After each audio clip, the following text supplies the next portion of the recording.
presents Lincoln College Basketball on 88.9 FM and streaming live from the iHeartRadio app. Hi, and welcome to the Jack D. Nutt Arena in Lincoln, Illinois.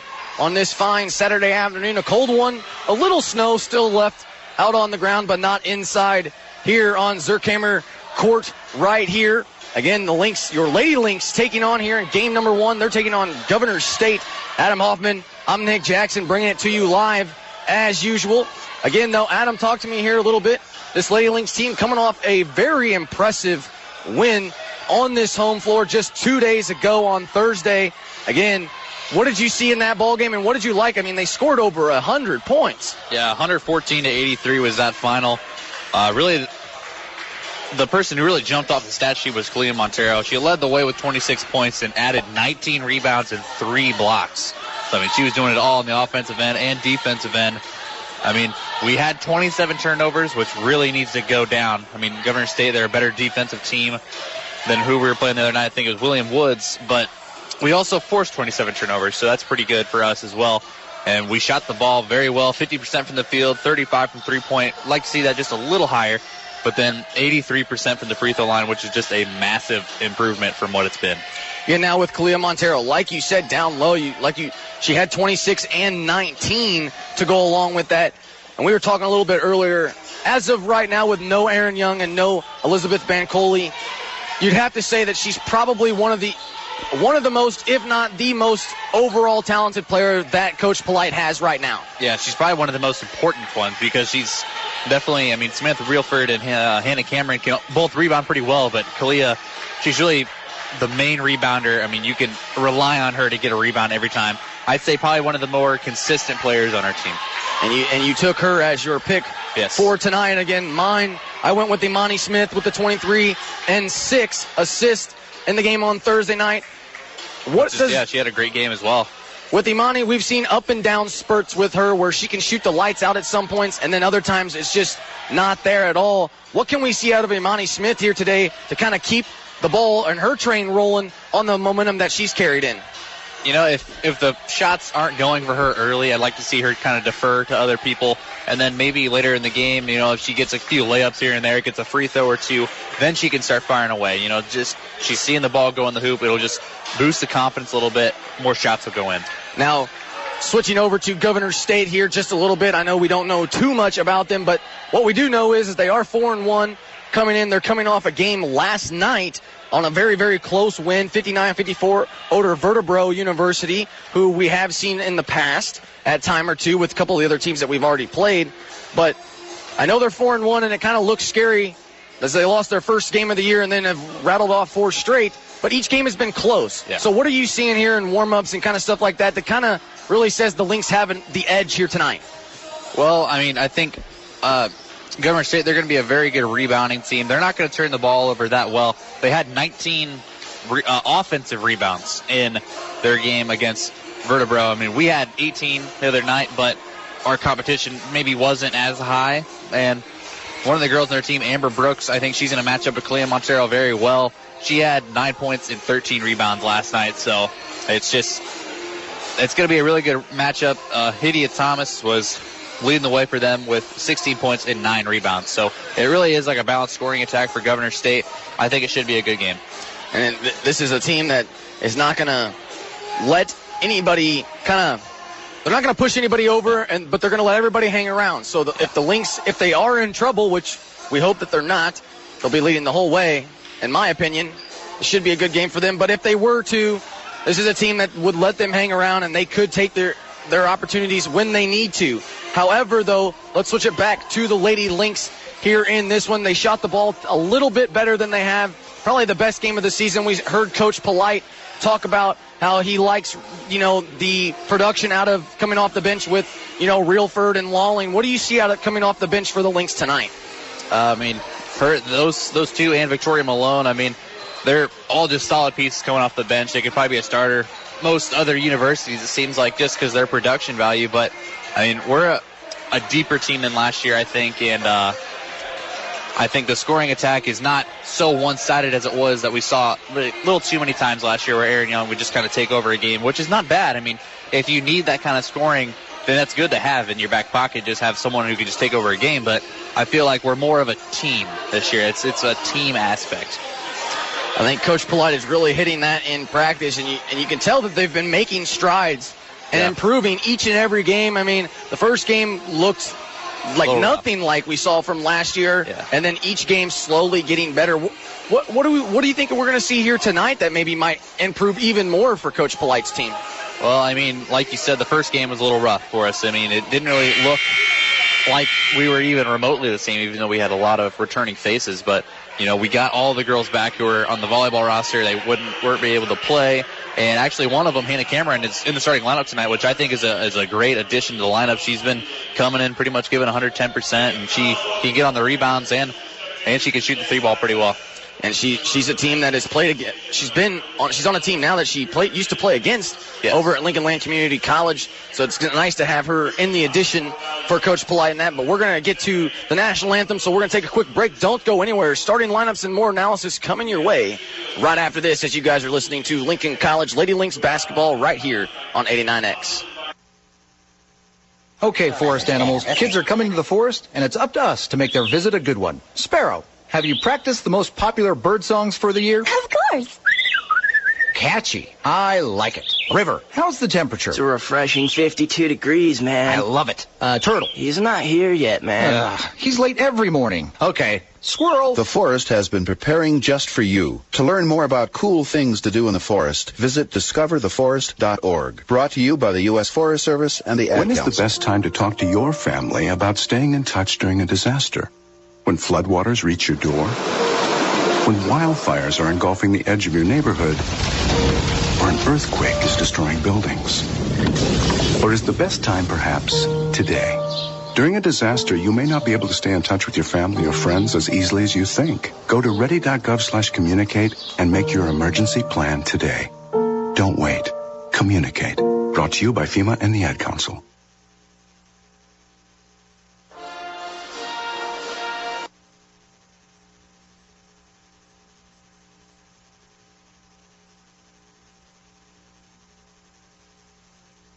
What do you think when you see a fine set of wheels roll down the street?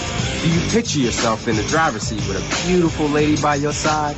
Do you imagine heads turning on the sidewalk to hear the bass thumping in your ride? Or do you just think, dang, I wish I had a driver's license? Guys, if you turn 18 and don't register with the Selective Service System, you can't get a license in most states. Register today at sss.gov. It's quick, it's easy, it's the law. All right, we're back here in the Jack D. Nutt Arena as promised, and we're going to have two great games ahead for you guys here today, but let's meet a starting lineup here first for the visiting Jaguars of Governors State. Yeah, for the Jaguars, they have number 1, Idea Thomas, number 2, Chanel Howard, number 5, Ariana Dampier, number 30, Amber Brooks, and number 33, Taisha Worthy. And we'll have to see how they fare against your Lincoln College Lady Lynx team here in this one, as Coach Polite switched up, or I should say tweaked the lineup a little bit. Not really switched it up, but tweaked it just a little bit here. Monica Preston, no change there. She'll probably run the point here for the Lady Lynx tonight, followed by Jontadia Clark. She'll be back in the starting lineup as well. But the newcomer, Adam mentioned it, kind of gave you guys a little bit of a sneak peek earlier, but Hannah Cameron in the starting lineup here for getting her first start of the game, or of the season for the Lady Lynx here in this one. Kalia Montero down low, followed by Imani Smith, both in the starting lineup as well. Both of our picks for today. Again, I almost went with Hannah Cameron, but instead decided to take Imani Smith just because she had the big game the other night. I wanted her to show me something that she's capable of, just like she was on Thursday night. But what are we going to see from this new addition with Hannah Cameron? How do you like that lineup? I mean, I think it just adds more depth to the starting lineup. I mean, Samantha Brilford, she was starting in the beginning of the year. She's a great player. I think she's a really good player to come off the bench because she's not the best shooter. I mean, she can shoot the outside shot, but it's not really her forte. So adding Hannah Cameron in the lineup, we can kind of go a 4-out, 1-in with Montero being on the inside and then have shooters around the outside. I dig it. Maybe you should be the new head coach. But again, Lynx are going to be in their home gray uniforms with blue numbering and lettering. And the Jaguars of Governor State, they're going to be in the road black with orange letters and numbering outlined in white. Both teams will have it outlined in white as well. Did you say they had blue lettering, Nick? Did I say blue? I believe our colors are purple, if I remember correctly. I don't remember. I think I said purple. Maybe you said blue. Hey, okay, whatever. I don't know, though. It's kind of throwing me off. It's a Saturday. However, though, the Jaguars did win the tip. That's going to be a traveling call right there. That's going to go against Governor State as Worthy kind of thought about a jump shot and then still came back down with it. Yeah, she kind of got it hit there by Nautica Preston, but she held on to it the whole time. So, yeah, it's going to be a travel majority of the time there. Clark now trying to give it back to Preston, who was nowhere to be found, and it's going to be an over and back, a backcourt violation as Clark, I don't know what just happened there. She was falling out of bounds. She just had to get rid of it right there, and there was no one up at the top of the key to get it. So, yeah, I'd rather take the turnover than a fast break going the other way. So the Jaguars will have the basketball. Again, 2 turnovers on both first possessions for each team right here. As the Jaguars trying to feed Worthy again down low. The turnaround jumper, no good. Rebounded by Montero. Montero now over to Clark. Clark pushing ahead to Smith. Smith, it looks like she's going to be most of the running to the point here as Clark gets a screen from Montero, goes right around it, drives baseline. Floater, no good. And the Jaguars coming back the other way. And it looks like now stolen away by Montero as number 5, Dampier, was trying to feed Worthy down low, could not, as Preston over to Smith. Smith with a long 3, and it was almost too long, way over the rim. Way over the rim, like you said. Then Tia Clark gets in the mix. She gets a turnover. She gets a steal right there. Not sure what the call was. I believe maybe a travel on Tia Clark as she kind of rolled over after she picked up that ball, but I don't really mind that last possession there by the Lynx. Imani Smith 3 went way long, as you said, but it's a good shot. She's pretty relatively open, so it's not a good look to start out the game. And that's kind of the way Smith kind of rolls. She's got to find the back or the bottom of the net first before, and then she'll be okay. Yeah, then she'll just be on fire for the rest of the game. So she's got to find it though. Good ball movement there by the Jaguars, as it looks like Thomas drove into the lane and is going to draw a foul. Looks like that one's going to go on Montero, so she'll pick up her first, team's first, and she's going to the line for 2. Yeah, so Montero just really needs to be careful, just not picking up a second foul this early in the game. We see that a lot with the guys that are post players getting foul trouble just so early in the game where they just cannot play productive minutes when they come back in because they're just worried about picking up a foul. So Montero just really needs to be careful here. Just do not pick up that second foul, especially not even probably in the first quarter. Maybe wait till the second and pick up that second one. And the Lady Lynx, they play 4 quarters instead of 2 halves. 8.5 to play here in the first 10-minute quarter. 1-0 Jaguars over the Lynx, as, again, Thomas only made 1 of 2. Smith now trying to drive in, bounce pass 1 to Montero. I thought it hit off of her foot. It went off of Monty Smith's foot. Just perfect pass to Montero for the layup. I think Monty Smith should get the assist right there, too. Hopefully she looked at the stat keeper, just kind of gave him the signal like, hey, I meant to do that. We'll have to find out at halftime as Montero just rips it out of the hands of Channel Howard, and we're going back the other way. Clark trying to find Cameron down low. She does. She'll save it from going out of bounds to Smith. Smith will answer from the 3 with the corner. And some good ball movement there. Clark somehow finds Cameron. Cameron trying to save it from going out of bounds, finds Smith, and she buries home a 3. It's a really nice play. It looked pretty broken possession right there, but Hannah Cameron with a great pass out to Imani Smith for the corner 3, and it's going to go in. And here's that full court press now by the Lynx. Ran really well last year by head coach Matt Vavreau. We'll see what Coach Polite has in store now here in this one as Worthy drives left side lane, throws up a shot off the glass, nowhere close. Into the hands of Montero, who's going to have a great, probably defensive night underneath the basket. As Preston to Clark, now to Montero with a 10-foot jumper from the baseline. No, gets her own miss. Put back, no, but fouled on the right arm in the act of shooting. She'll go to the line for 2 now. And that's why Kalia Montero is just so important to this team. Probably not most players, maybe in college basketball right now, they won't. Once they shoot something like that, she noticed that she was going to miss it right away. She followed her shot. She knew exactly where the ball was going to come in. Just attacked the basket, got to the free throw line, and she knocks down the first one right there. So just following your shot is just so key, and she does it probably one of the best on our team. She does definitely does one of the best on our team. Hopefully on the rebounding side, yeah. She definitely could work on some free throws a little bit, but I think she's going to make a pair right there. She does, and that increases the lead now to 6 as it's 7-1 Lady Lynx here in the first quarter. And all 5 members of our team are in the backcourt right now just on that press. It just kind of looked a little odd right there. It looked like they were running an out-of-bounds play underneath their own basket. They're going to get a travel call right there.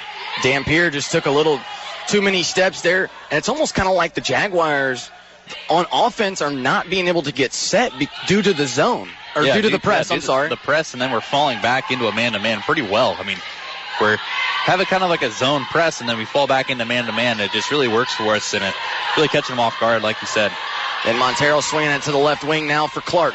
Clark gets a screen, bounce passes one to the corner, and Smith, I think Hannah Cameron might have wanted that one as well. Now she will have it on the right wing, hands it back off to Imani Smith. Smith finds a lane, kicks it out to Cameron in the right side corner for 3. No, it looked like it was going to be blocked by the Jaguars and into their hands. So they're going to come back the other way, as I believe that was Brooks who got a hand on it. Yeah, it was Brooks who got a hand on it. Just a little too late with the pass there from Imani Smith, as Brooks is going to get the layup on the other end. But I don't mind that possession right there by the Lady Lynx. I mean, we gave up an easy layup right there, but it seemed like they just kind of broke through our defense a little too easy right there.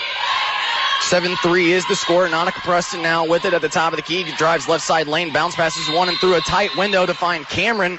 But there was just a tad bit too low as Cameron, and it looks like Thomas were on the floor battling for a jump ball. Possession arrow will stay with the Lynx here in this one, as it looks like Reelford will check in as well, along with Victoria Malone. Yeah, coming out for Annika Preston and Kalia Montero.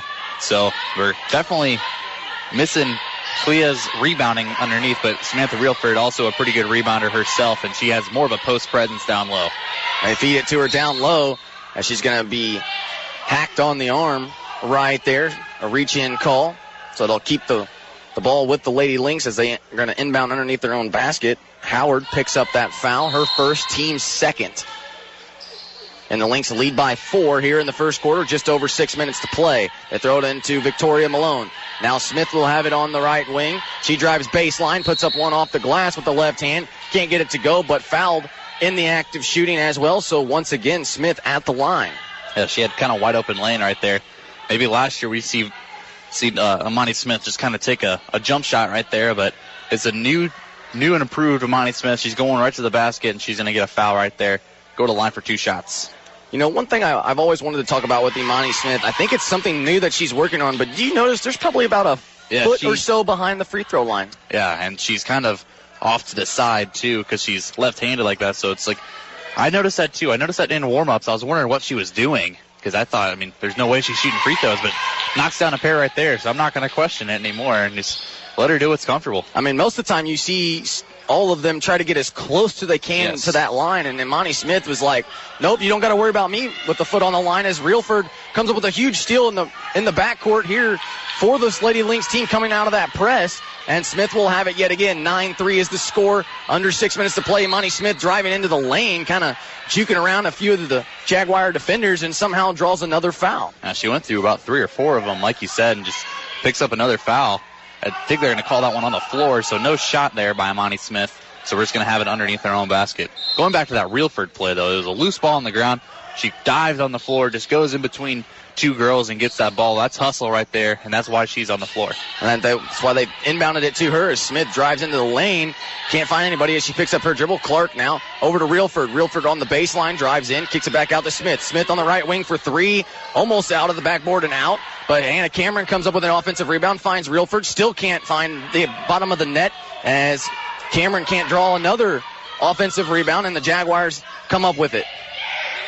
As now they're going to find Howard in the corner for 3 for the Jaguars. No good. Gets her own miss, though, off the long rebound. Back over to Dampier. Dampier down low to Brooks, and Brooks with the left hand off the glass and in.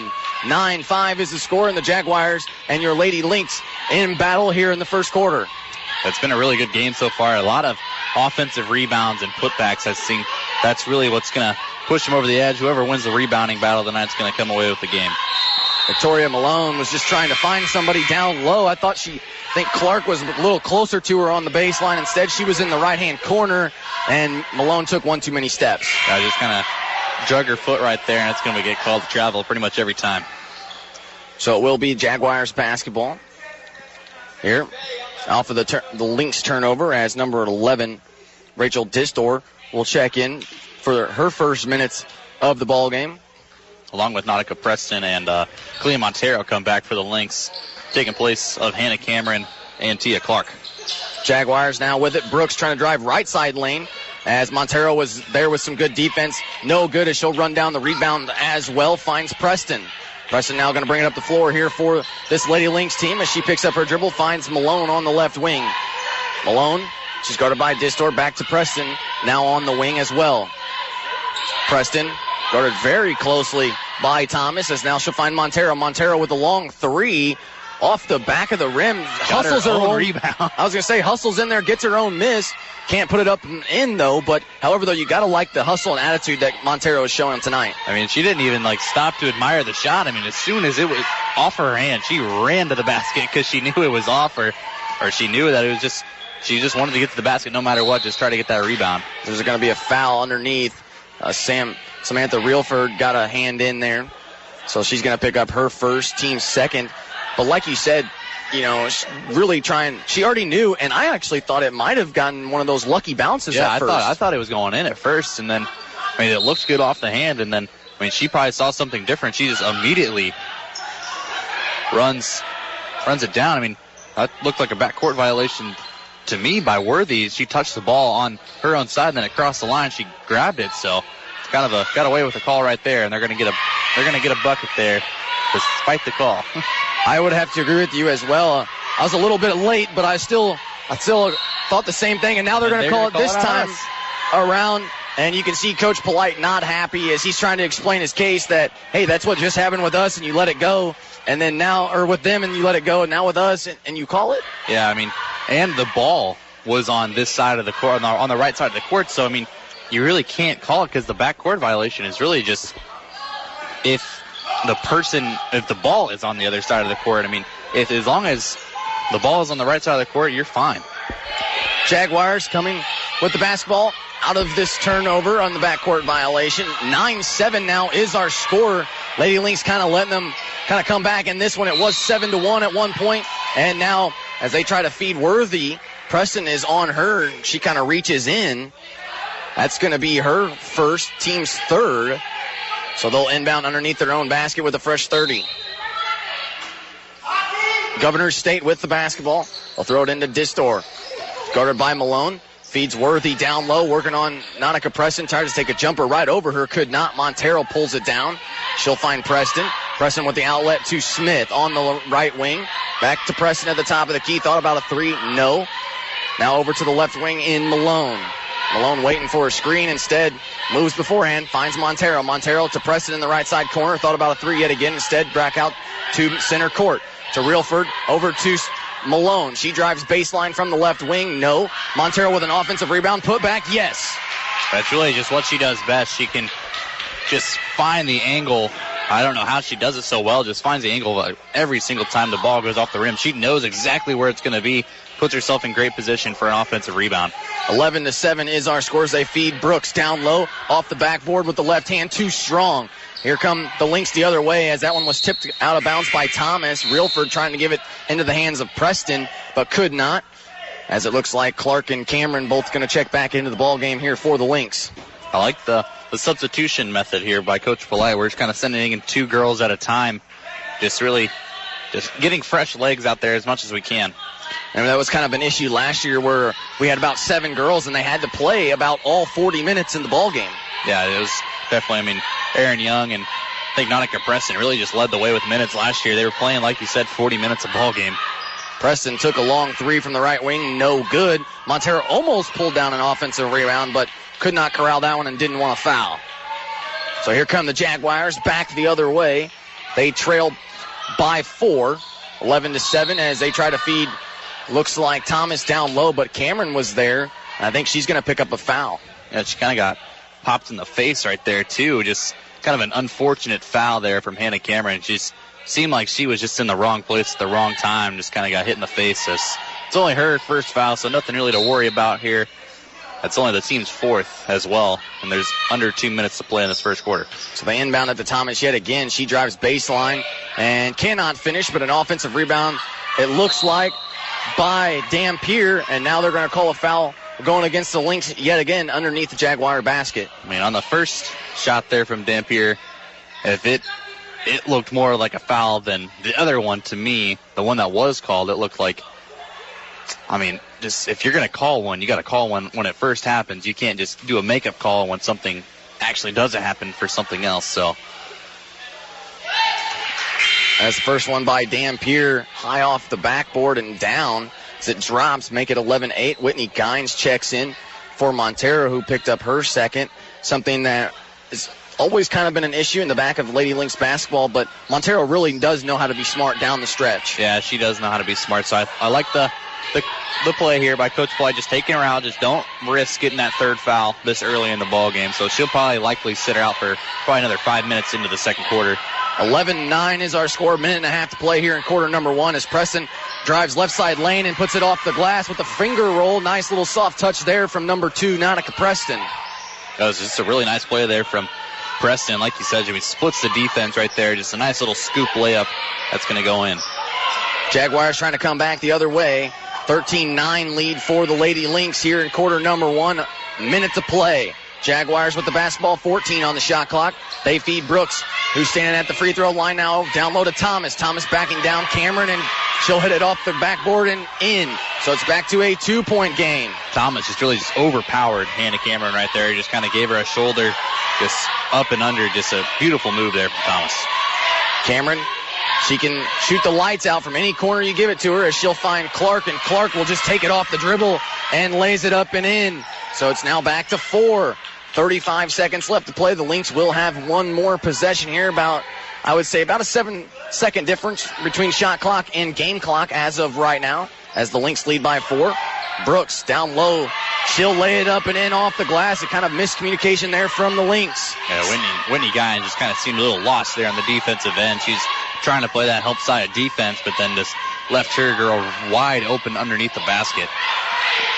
Preston now with it with 7 seconds to Gines. Gines over to Clark on the right wing, down to 4 seconds. Shot clock turned off. Clark trying to drive in, has it poked away. Ball's loose on the floor, and that's how the first quarter is going to end, as we're going to have a good one. Usually you can tell, isn't that what they always say? After the first quarter, you can tell if you're going to have a good game or not.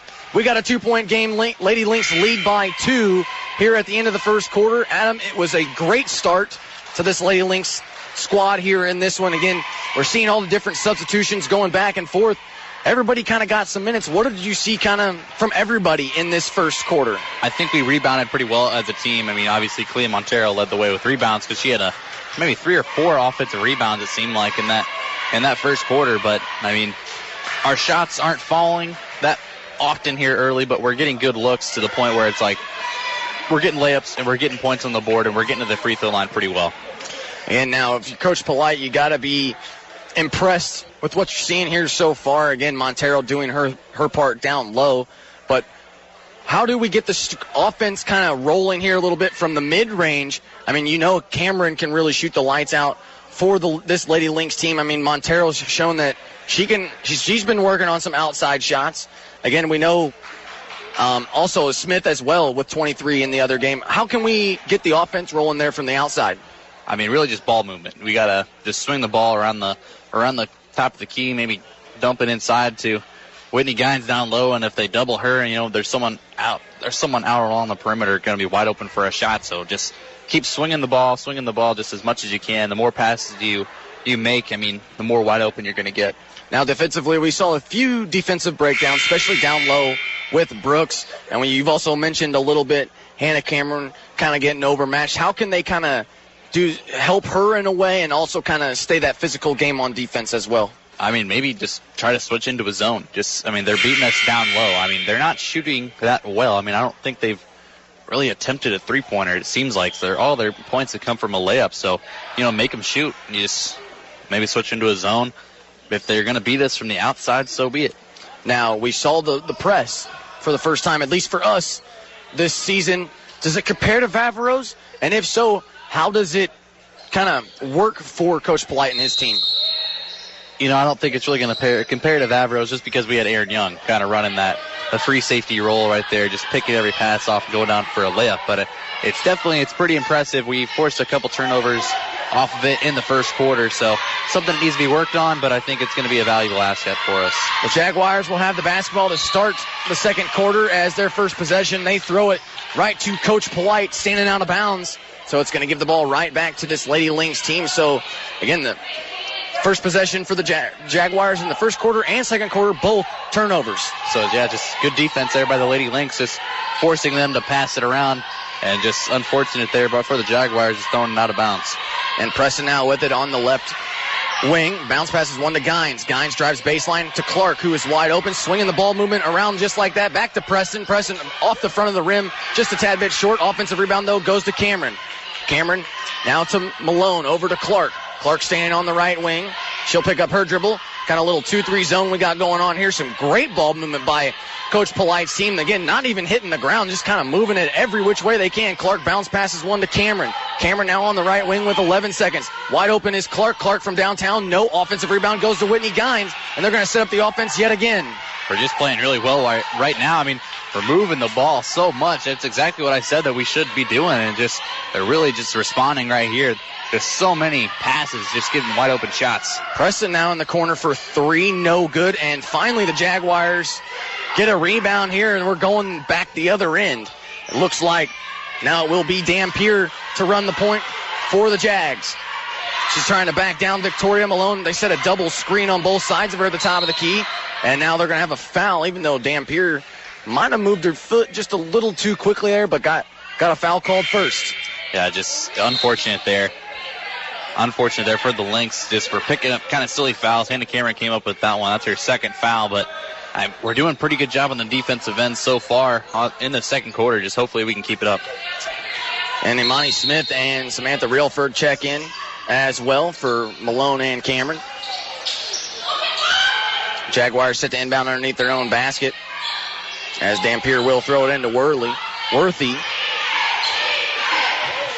Now back to Dampier at the top of the key. She goes to the left wing now, swinging around back to Worthy. Worthy at the top of the key picks up her dribble. Swinging the ball around yet again to the corner now, and Sims, who just checked in, but she's trying to feed Brooks down low, but took one too many steps, and we're going back the other way here in this one. So the Lynx really forcing a lot of turnovers here on the defensive side. I mean, we're not allowing that entry pass to the post player. I think that's really what's going down here in the second quarter. We're just, like I said, I mean, we're trying to make them shoot. I mean, that's really what we need to do because, I mean, they're not the best shooting team, so we just need to expose that. Smith loses the ball on the floor. It's poked away by, looks like Dampier, still loose. And it looks like we're going to have a jump ball as Reelford and Sims both diving on the floor to save that. Possession arrow stays with the Lynx here in this one. 7:47 left to play before halftime. 15-13 is still our score as we have a 2-point ball game. And Preston set to throw it into Smith. Smith gets a screen from Reelford, drives left side lane, and runs into a brick wall. And Brooks standing down low, no foul called, as they're going to call a traveling by Imani Smith. Yeah, she just kind of fell down right there after you said. I mean, she got hit, but no foul was called, so it's unfortunate they're not getting the call, but that's going to be a turnover here for the Lady Lynx. So the Jaguars coming back to the other end of the floor. Dampier will have it. She throws it over to Howard. Howard lobs one down low to Brooks. She's double-teamed. It looked like Reelford poked it away, but instead, Brooks is going to get bailed out with a foul. Yeah, just another kind of questionable call. That could have gone either way. I mean, I didn't see a ton of contact right there. I thought Reelford got away with maybe a foul maybe in the first quarter, so just kind of a makeup call. It seems like to me they're going to make the first free throw there, as Brooks does. But I saw all ball right there. Just a poke there by Reelford. It should have been maybe a turnover going the other way here. And now Coach Polite wants to talk things over here in this one. So they're going to take a quick timeout. So will we. We're going to be right back right after this. 15-14 is your score. Lynx up by 1. 7.5 minutes left to play before halftime. So don't go anywhere. You're listening to Lady Lynx basketball right here on 89X. Woo! Let's get crazy! In movies, when someone at a party jumps into a pool fully dressed, everyone cheers them on and jumps in too. Just so you know, in real-life parties, nobody jumps in after you. You just look stupid. Come on, jump in. Come on. Most party fouls are pretty dumb, but if you decide to drink and drive underage, you could lose your license and your freedom. Learn more at ultimatepartyfoul.org. Brought to you by the National Highway Traffic Safety Administration and the Ad Council. Welcome back to the Jack D. Nutt Arena, where your Lincoln Lynx lead by 1. Your Lady Lynx, should I say, by 1 over Governor State in this one. 7.5 to play right before halftime. And it looks like Brooks is going to have one more free throw coming. She made her first. She has a chance to tie the ball game right here. But again, if you're the Lady Lynx in this one, what is Coach Blight telling his team right here? We seem to stay patient on defense. I mean, we're kind of just bailing them out, like you said, and we're just doing kind of cheap fouls as Brooks makes his second one right there. But, maybe just switch it up and go into a zone. It's easier on the legs. I mean, we're not going to be as exhausted playing zone as we are man-to-man, so just something we maybe just need to switch something up. Preston drives right side lane, then kicks it out to the corner for Imani Smith. Smith now back to the top of the key in Clark to Smith again, playing catch. Right side lane, kicks it out to Preston. Preston now back to Clark, who almost had it stolen away. Preston now, ball's loose on the floor and into the hands of the Jaguars. They got Brooks on a one-on-one fast break with Clark, and she'll just lay it up and in for an easy 2.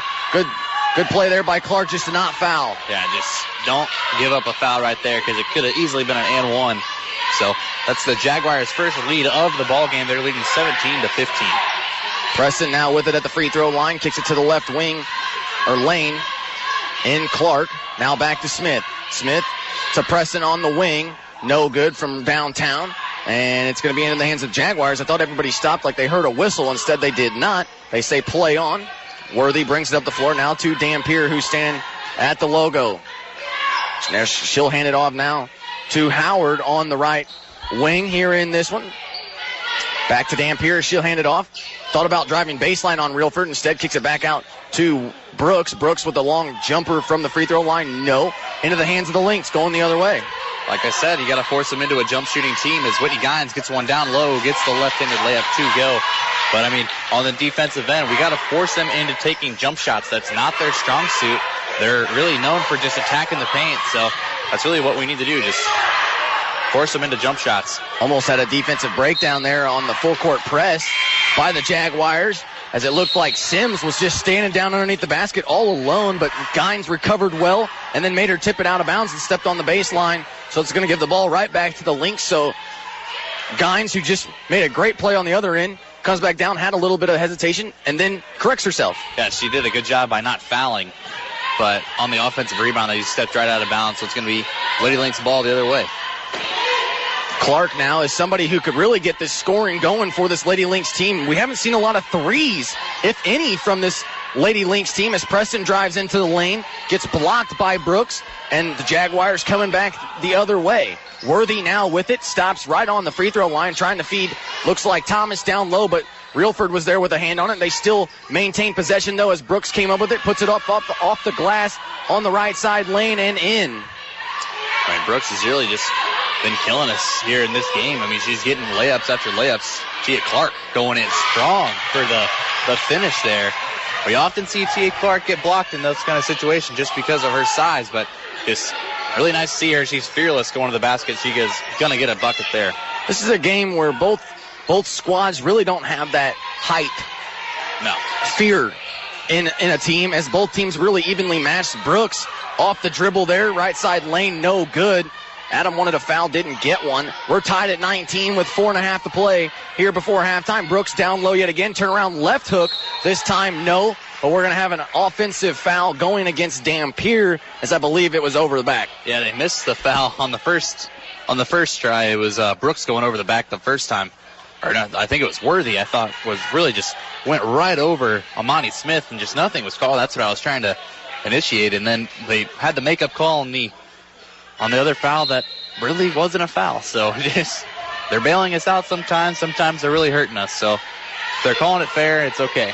And Coach Polite having a little word with the officials here. This one, they're kind of having a disagreement, as most coaches do with officials, as Clark trying to find Preston. It was batted off to her back, somehow saved by Malone on the right wing from going out of bounds. So the Lynx will retain possession with 10 seconds on the shot clock. Now down to 7. Malone drives right side lane, blocked yet again by Brooks and into the hands of the Jaguars. And now we got a foul 90 feet away from the basket as Imani Smith was standing there. It's it kind of was either a smart foul or was a really dumb foul. So it could have been going for a fast break the other way for the Jaguars, but it was stopped there by Imani Smith with the foul. So not really sure if we could have recovered in time. So kind of a controversial foul there by Imani Smith, but I'm not going to say it was a dumb foul. And it was almost like Smith kind of fell into her. Yeah, as really, well. It wasn't on purpose, really. No. As they double team Thomas down low, the turnaround right hand hook off the glass. No. Last touched out of bounds by Dampier, and they are going to say it was off of Dampier, as it was pretty close. The official on the baseline didn't have the best view. Yeah, he did not have the best view, but I think he made the right call there by calling it out of bounds off Dampier. And Imani Smith kind of was in his way, so you never know with those two going at it which way that could have gone. Instead, it's in favor of the Lynx as Smith on the right wing to Malone. Malone takes a jumper just inside the top of the key and banks it home. Just the bank is open on a Saturday morning, I guess. So kind of a questionable shot there from Victoria Malone, but it went in, so not going to say anything else. Hey, you don't make any shots that you don't take, and she took it right there and made it. As that one off the backboard from the Jaguars by Thomas. No good, into the hands of Smith. Ahead to Reelford, over to Preston on the baseline for the 10-foot jumper. No. Rebounded by the Jaguars in Howard. Howard's just going to bring it back up the floor. I mean, Imani Smith and half of the Lynx team thought it was a fast break opportunity. Didn't even bother. Yeah, I mean, Nautica Preston just cannot buy a bucket right now. She's just having a lot of trouble as Worthy gets that reverse layup to go. Looked so silky smooth. But like I was saying, Nautica Preston has not hit a three yet. Only got one layup, I believe, so she's having a tough time finding the bottom of the net. She just really needs to get a shot to get her going. And some more. And switching things back to a man-to-man here for the Jags as Imani Smith just takes Worthy off the dribble on the right side and just blows right past her. Up and in it goes, and the Lynx retake the lead, 23-21. I mean, Imani Smith just the presence of mind there, noticing that Worthy is guarding her, and she's more of a post player herself, so just blowing right past her for a wide-open layup. Thomas now drives in to the right side lane off the backboard. Too strong, but count the basket and the foul on the second attempt as she got her own miss, and the putback is in, and now a foul going against this Lady Lynx team underneath.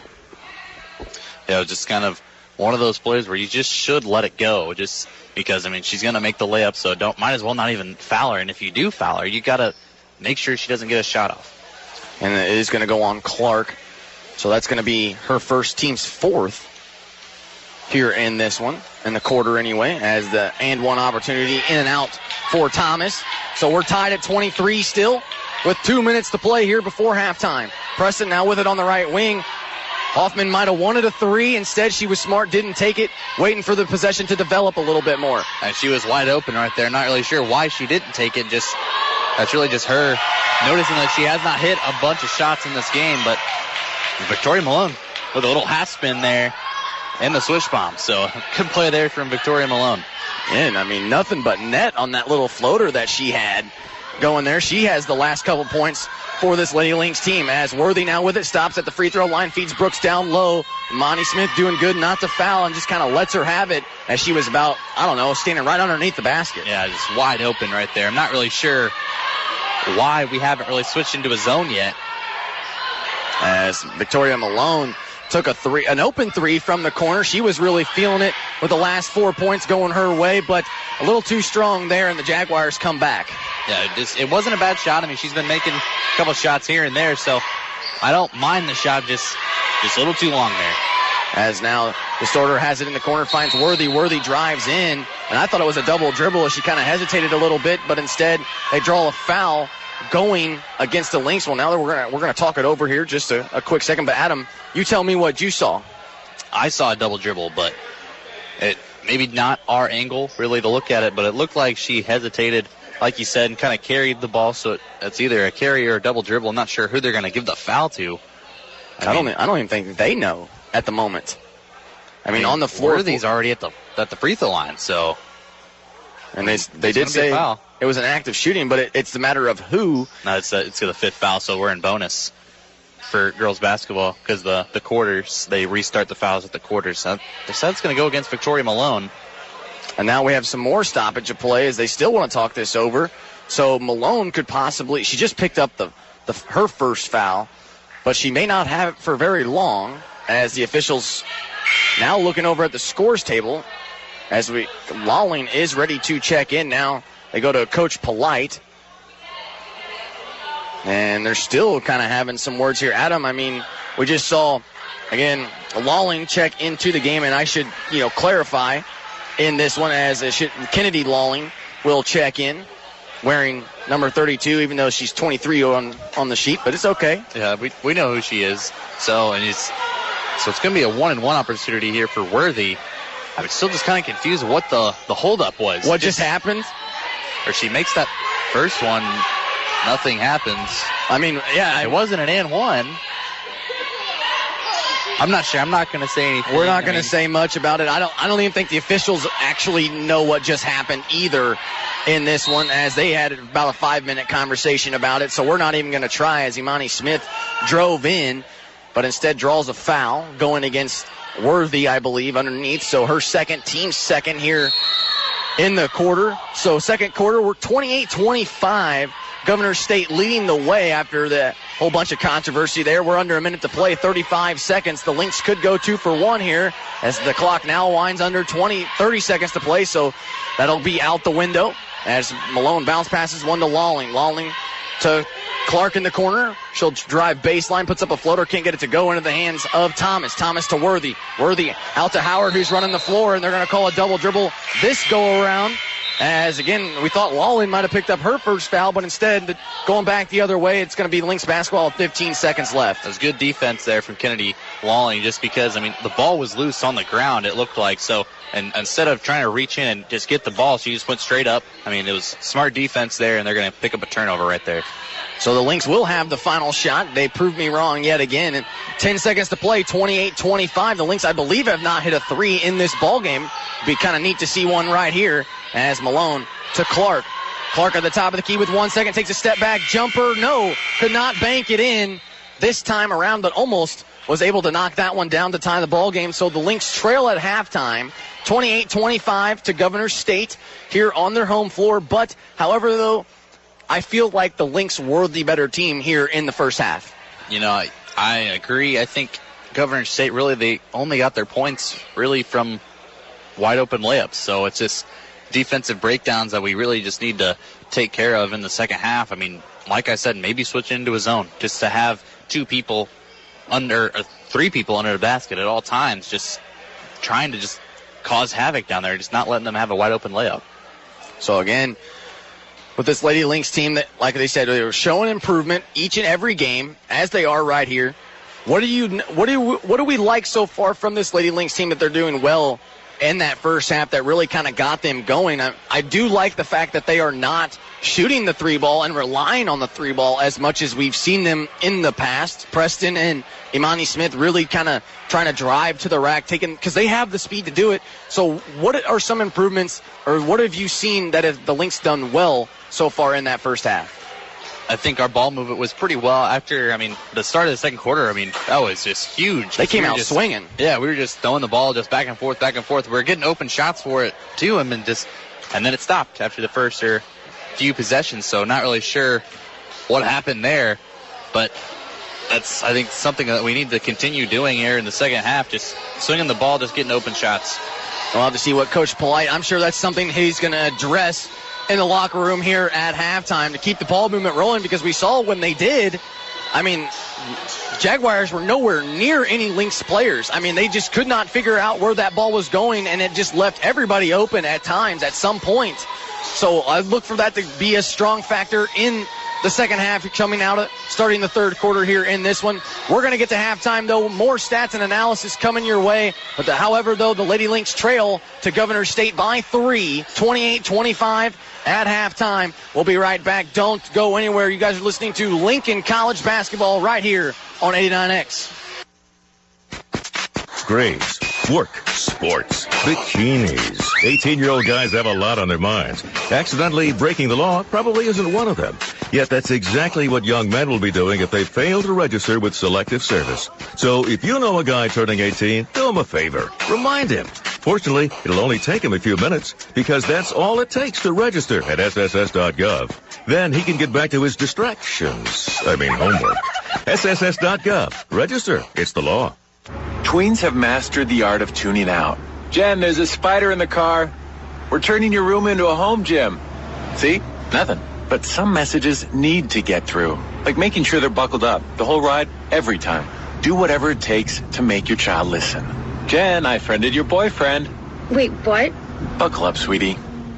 Never give up until they buckle up. Learn more at safercar.gov/kidsbuckleup. A message from the National Highway Traffic Safety Administration and the Ad Council. Today we decided to walk to school. The light counted.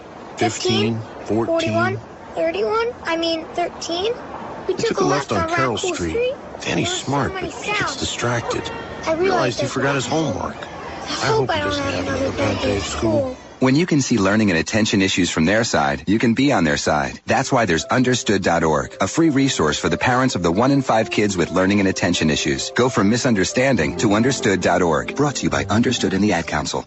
So, who's going to do what? Flashlights? Nowhere to be found. Emergency supply kits? Not packed. What about blankets? We have an old towel. Cell phones? May not work. Emergency water? Not a drop. Perfect. We all know where we're meeting if we're separated. The library. On Jones' house. The bus stop. And I'll be waiting here wondering where you all are. Great. It sounds like we don't have a plan. Winging it is not an emergency plan. Make sure your kids know what to do during an emergency. Who to call, where to meet, what to pack. Visit ready.gov/kids for tips and information. Brought to you by FEMA and the Ad Council. When you went car shopping, you meant business. You aced vehicle history searches and test drives. You out-salesmaned the salesman. Now you've got your wheels. If you manage that, you can get your retirement plan on track. Visiting aceyourretirement.org can help. With 401k tips and smart saving strategies, you'll have the info you need to get more for your future. Go to aceyourretirement.org because when it comes to speeding past financial challenges, you're an ace. Brought to you by AARP and the Ad Council.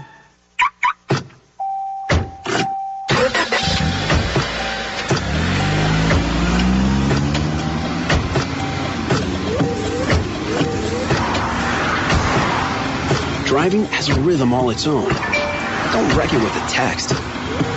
Before you get behind the wheel, silence your phone. Or better yet, designate a texter. For more text-free driving tips, visit stoptextstoprex.org. Brought to you by the Ad Council and the National Highway Traffic Safety Administration. My son Aiden has asthma. Secondhand smoke has triggered his asthma so badly, he ended up in the emergency room and spent multiple nights in intensive care. Now he's on a whole bunch of medications. My tip to you is, don't be shy about telling people not to smoke around your kids. Half of U.S. kids are exposed to secondhand smoke. If you or someone you know wants help, call 1-800-QUIT-NOW. A message from the U.S. Department of Health and Human Services and CDC. Dude, it is going to be so cool when we're both at college. Yeah, if I finish my loan application. Wait, this says men. Selective service registration. Uh-oh. Didn't you register when you turned 18? No, my guidance counselor talked about it, but I blew it off. You need to register. It's the law. If you don't, you won't qualify for that student loan, and you won't be enjoying college life. Just go to www.sss.gov or register at your post office. And when you get to college, don't forget to register for classes, too.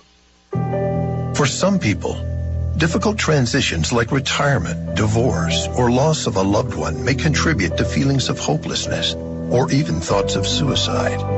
The risk of suicide is even higher for men over 50 who've served our country. Guys like me. Support from friends and family makes such a big difference.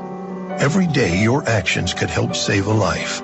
Learn how you can help at veteranscrisisline.net. In retirement, I thought my husband and I would enjoy going places together. Our son's drinking interfered with our plans. We worried about him and our grandchildren and didn't know where to go for help. We found help and support at Al-Anon family group meetings in hospitals, churches, and schools. Is someone's drinking troubling you? You might be surprised at what you can learn at an Al-Anon family group from people just like you. Call 1-888-4-AL-ANON or go to alanon.org. I'm a retired school psychologist, and helping people was my thing. After my stroke, when Meals on Wheels started, I was on the other end of the stick, so to speak. My name is Julius Gaines, creative writer, poet, photographer. 1 in 6 seniors faces the threat of hunger, and millions more live in isolation. Drop off a hot meal and say a quick hello. Volunteer for Meals on Wheels by donating your lunch break at americaletsdolunch.org. This message brought to you by Meals on Wheels America and the Ad Council. The thought of my sons growing up without me inspired me to quit smoking. I talked to my doctors, and then I threw away all my cigarettes, ashtrays, and lighters. I started exercising instead of smoking. Staying away from alcohol when I was first quitting was key. I kept on trying, learned something each time. Do whatever it takes. No matter how many times it takes. We did it, so can you. For free help, call 1-800-QUIT-NOW. A message from the U.S. Department of Health and Human Services and CDC. We will never fully understand what we've asked of our military service members or their families, asking them to put themselves in harm's way, to endure it all. But we do understand that it's our turn, our duty, to keep them secure for the rest of their lives. Wounded Warrior Project long-term support programs help our most severely ill or injured veterans live independently, at no cost, for life, so that they might stand at ease. Join us at findwwp.org. Hey, this is Reba McIntyre, and I wanted to talk to you about a serious problem right here in our own backyard. Did you know that there are nearly 16 million kids struggling with hunger in America? That's why the Feeding America nationwide network of food banks collects surplus food, engaging their communities in solving hunger and giving hope to hungry kids and their families. But they need your help. Support Feeding America and your local food bank at feedingamerica.org. A message from Feeding America and the Ad Council. You wanted to be a teacher when you were little, but as you grew up, things changed. Teaching just didn't seem like the best option anymore, so you decided to become something else. But what would your 12-year-old self say? Interesting and innovative things are happening in teaching today, so it's time to put it back on your list. Don't try to convince yourself otherwise. You had it right the first time. Find out how you can make more at teach.org. Make more. Teach. Brought to you by Teach and the Ad Council. The average time a resume spends on an HR manager's desk is 7 seconds, and most of them are tossed aside. Now imagine if one of those resumes belonged to Yasmin, who was living in a shelter, juggling 3 jobs. I had to be resilient. That's something that you can't teach. We rely so much on a resume, yet it could never tell the full story of someone who had to be independent and take initiative. And that's how I handle every project I get. Discover new ways to develop great talent at gradsoflife.org. Brought to you by Grads of Life and the Ad Council. You make sure his toys don't have any sharp edges. You taught her what to do when the smoke alarm goes off. You do so much to keep your child safe. But are you using the right car seat for your child? Car crashes are a leading killer of children ages 1 to 13. Protect your child's future at every stage of life. For information on the right seat for your child, visit safercar.gov/the right seat. A message from the National Highway Traffic Safety Administration and the Ad Council. They'll challenge your authority because that's what kids do. But this car is your territory. And in here, your word is law. So when you say you won't move until everyone's buckled up, you won't budge an inch until you hear that click. Never give up until they buckle up. A message from the National Highway Traffic Safety Administration and the Ad Council. For more information, visit safercar.gov/kidsbuckleup. You know what really gets a party started? Indoor baseball. Yeah, just find a broom or a pool cue, and you can use like anything as a ball. Cans, bottles, shoes. Hey, bro, toss me that avocado. Most party fouls are pretty dumb, but if you decide to drink and drive underage, you could lose your license and your freedom. Underage drinking and driving, the ultimate party foul. Learn more at ultimatepartyfoul.org. Brought to you by the National Highway Traffic Safety Administration and the Ad Council. They say that car crashes happen in slow motion. The reality is that crashes happen fast.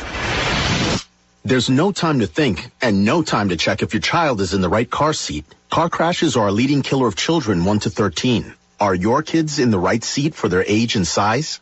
Don't think you know. Know you know. Get more info at safercar.gov/the right seat. A message from the National Highway Traffic Safety Administration and the Ad Council. This message is for all of you sitting in the passenger seat. And apologies if it gets a little uncomfortable. But how does it feel to be at the mercy of someone who thinks a random text is more important than your life? Someone who takes their eyes off the road while speeding along in a 3-ton hunk of steel. Freaky, right? Well, why not just ask them to stop? Or better yet, volunteer to text for them. It might be a little awkward, but believe me, you'll live. Learn more at stoptextstoprex.org. Brought to you by the Ad Council and the National Highway Traffic Safety Administration. We're back in the Jack D. Nutt Arena, just moments away from the start of the third quarter. Here, 28-25 lead for Governor State over your Lincoln College Lady Lynx so far. But it's been a good one. The Lynx have had the majority of the lead, and then now kind of just gave it up there right at the end. But really, the better team still out on the floor between the two. Again, what are you looking for coming out of halftime? I mean, we've seen so far leading the way. Imani Smith shooting the ball particularly well. She's got 7 to lead for the way for the Lynx. But how do you stop Amber Brooks underneath the basket? She's got 14 for Governor State. Really what I'm seeing from Governor State, they're one-dimensional. I mean, they play some pretty good defense, but they don't have an outside presence. They only have an inside presence. What I circled there in the first half, they only shot 1-3 and they missed it. And all their baskets have come from right underneath the paint, or right underneath the basket. So we just need to eliminate their post play, really. So maybe just switching up into a zone, just putting more than one body on a post player at one time. And it's kind of interesting that you see only one 3-point shot attempted in the entire 20 minutes. I mean, unlike us, we've been teams. Lincoln teams have lived and died by the three, so we're so used to seeing the 3-ball shot fairly well in basketball games. I think this is the first time I've ever seen one 3-point shot attempted taken. It kind of brings me back to my junior high days where they're like, okay, nobody shoot the 3-ball, just take all jumpers inside. It's not a good shot in junior high, but I mean in college, it's really a shot that you should have in your arsenal, but you would think you would recruit for that. Yeah, I mean, I don't know if Governor State even has 3-point shooters. It doesn't seem like it. I mean, seems like they're really just only scoring the ball just on the inside. I mean, we went 1 for 12 for the 3-point line in that first half, so I think 8%. So that's something definitely we need to work on, and hopefully more shots will fall for us here in the second half. And we shot 33%, which isn't terrible from the field, and then 1,000% from the free throw line. Gotta love seeing that. Yeah, I like the 1,000%. Yeah, if you want to put it that way. That's how it looks on our page. But yeah, 100% from the free throw line, 4 for 4. So just something. I mean, I think the only free throws attempted were from Montero and then Imani Smith. So I mean, just try to find the free throw line more often. Just get there as much as you can. And we've seen Smith and Preston be able to take their defender off the dribble and basically go right around them. So you'd love to see that more to start the third quarter. Yeah, just especially because Montero's back in the ballgame. She did not play at all in that second quarter due to foul trouble. She only played about 7 minutes. She had 6 points and 7 rebounds, so it's good to see her back on the floor. So the Jaguars will have the basketball here to start the third quarter as Brooks going right into the lane already as Hannah Cameron, I think, is going to pick up a foul in the first 9 seconds of this third quarter. And she came down really hard on her head. Really surprised that she's still in the ballgame. I think she's going to take a seat here. I think Samantha Wilford's going to come in for her. It's 2 shots here for Brooks.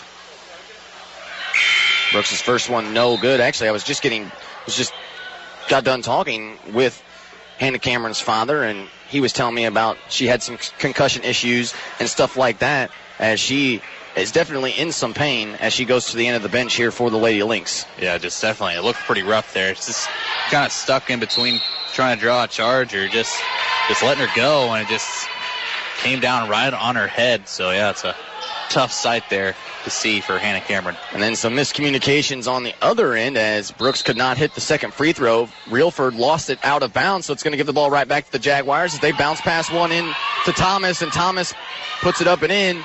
And it's now a 5-point lead for Governor State. Smith now with it at the top of the key, looking to the right side. Gives it back to Preston now at the top of the key. Preston with a no-look pass to Clark in the left side corner for 3. No. As Clark tried to throw it off Reelford's foot, she does, gets it right back somehow, and now into the hands of Preston. It's unconventional way of offense right there for Tia Clark, but it worked. Clark now drives into the lane with 5 seconds to go before the shot clock violation, and a little like right-hand hook slash floater. Kind of like a jump hook kind of thing, kind of like a sky hook there, like she was Kareem Abdul-Jabbar. So, and she got it to go there, so, I mean, you can't frown upon the shot. She definitely plays like she's that tall anyway. As Worthy now feeds Brooks down low, left side lane, kicks it out to Thomas just inside the three-point line. And now back down to Brooks, and she's going to be called for a traveling violation underneath. So her and Montero have had some pretty good battles, but Montero wins that one right there. I think Montero just needs to have a huge second half on the defensive end. I mean, she is going to affect them going up for a shot more than anybody. That's kind of a moment where we really need Liz Bancoli and Aaron Young, just shot blockers like that, but unfortunately do not have them today. So Clea Montero has had to fill in some huge shoes here. Smith finds Preston. She takes a long three, no good. Rebounded by Governor State. It's kind of a corner three. It went off the side of the backboard. I'm not really sure what's going on with Monica Preston today. She's just not hitting her shots.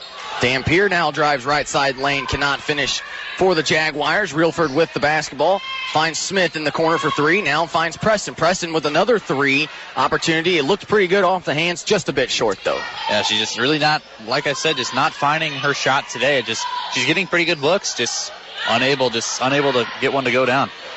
So Dampier now at the top of the key. She'll pick up her dribble. Finds Worthy, who had some good positioning there on Imani Smith, but just short with the right hand. Montero pulls it down and hands it back to Smith. 30-27, 7:40 left to play here in the third quarter. The Lynx trail by 3.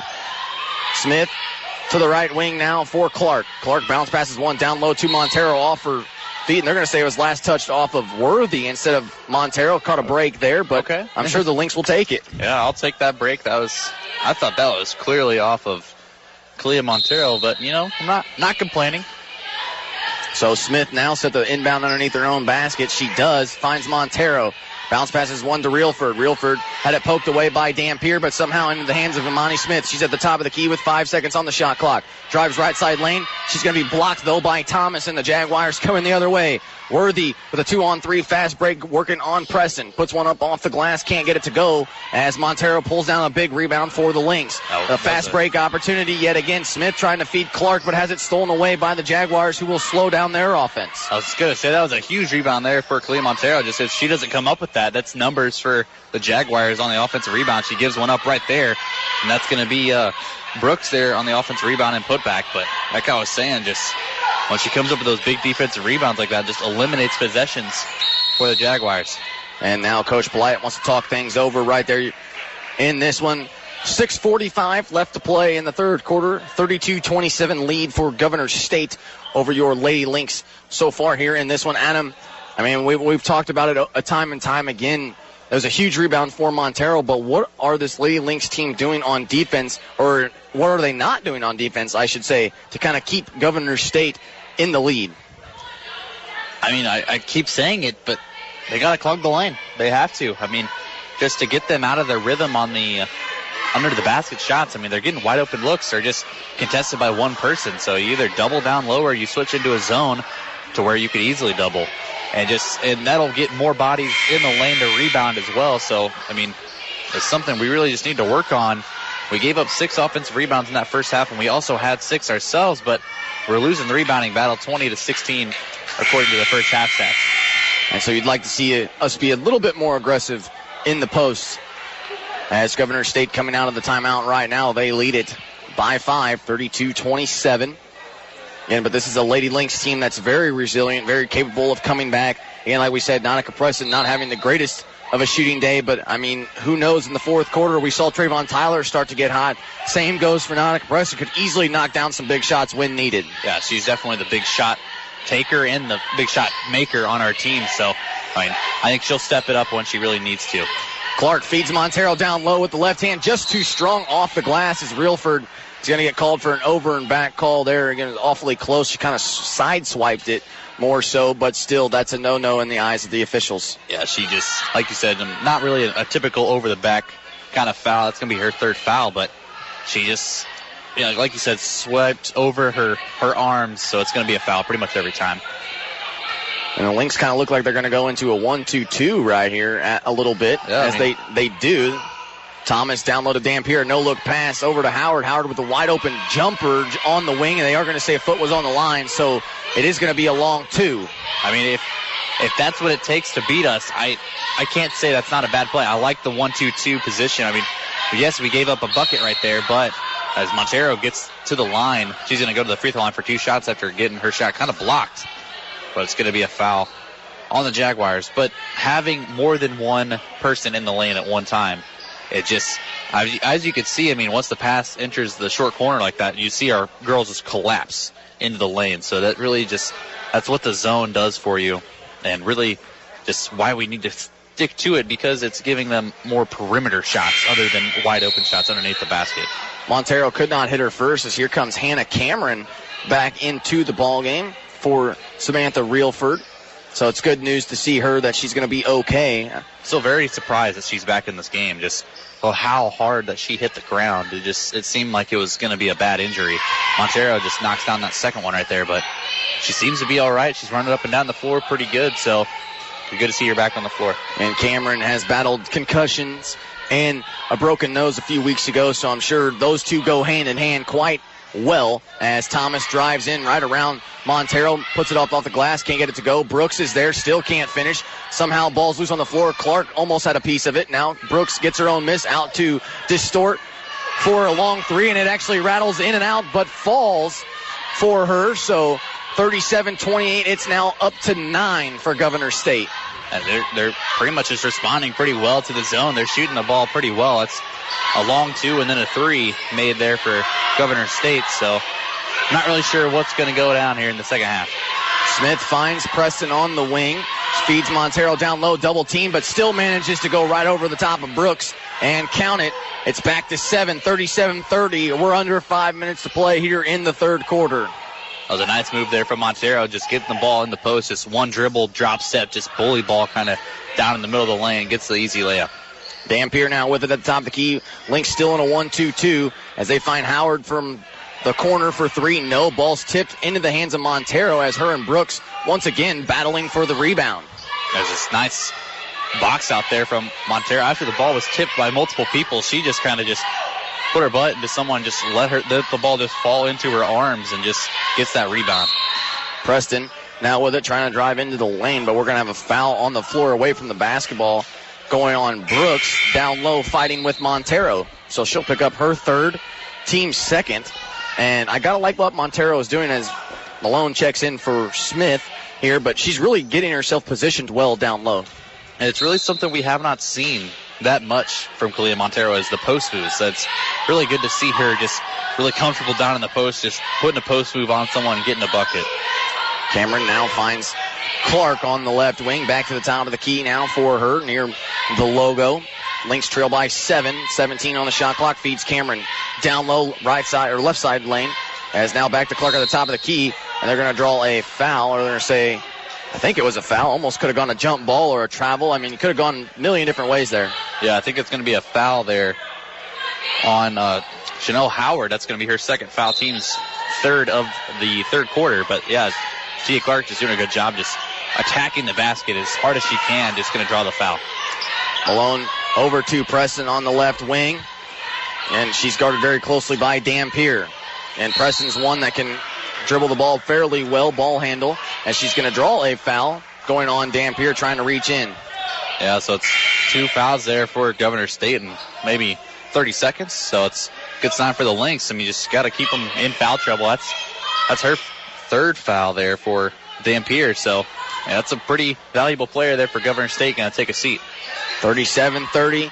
Lynx trail by 7 as that ball's tipped by Distort and right into the hands of Clark, as she'll bring it up the floor. Fresh 30 here for the Lynx as Preston feeds Montero down low, and we're going to have a foul on the floor going against, not on Montero, but again on, I believe, Brooks. Just another foul. I mean, we're doing a good job just letting them foul us instead of us fouling them. So that's going to be a foul on Thomas, actually. That's going to be her first foul, so that's going to put us in the bonus. So Kalia Montero going for the line for 2 shots.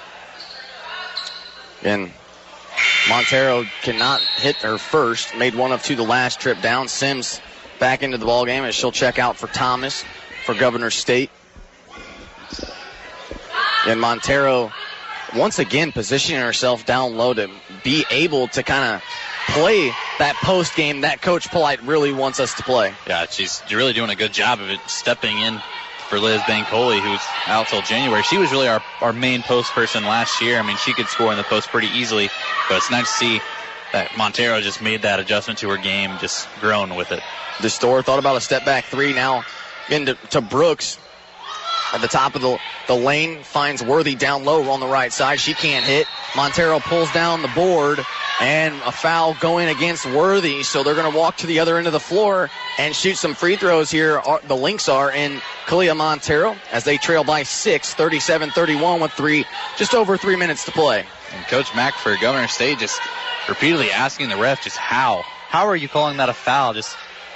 Probably because she reached her hand in there and got some contact. That's probably why you call a foul. Montero knocks down that first one. And she's still going at it with the official. I mean, she wants explanation, but I thought it was pretty clear foul to me. I thought it was as well. And kind of pushed Montero over a little bit. I didn't think you were allowed to do that in basketball. And according to the officials, you are not.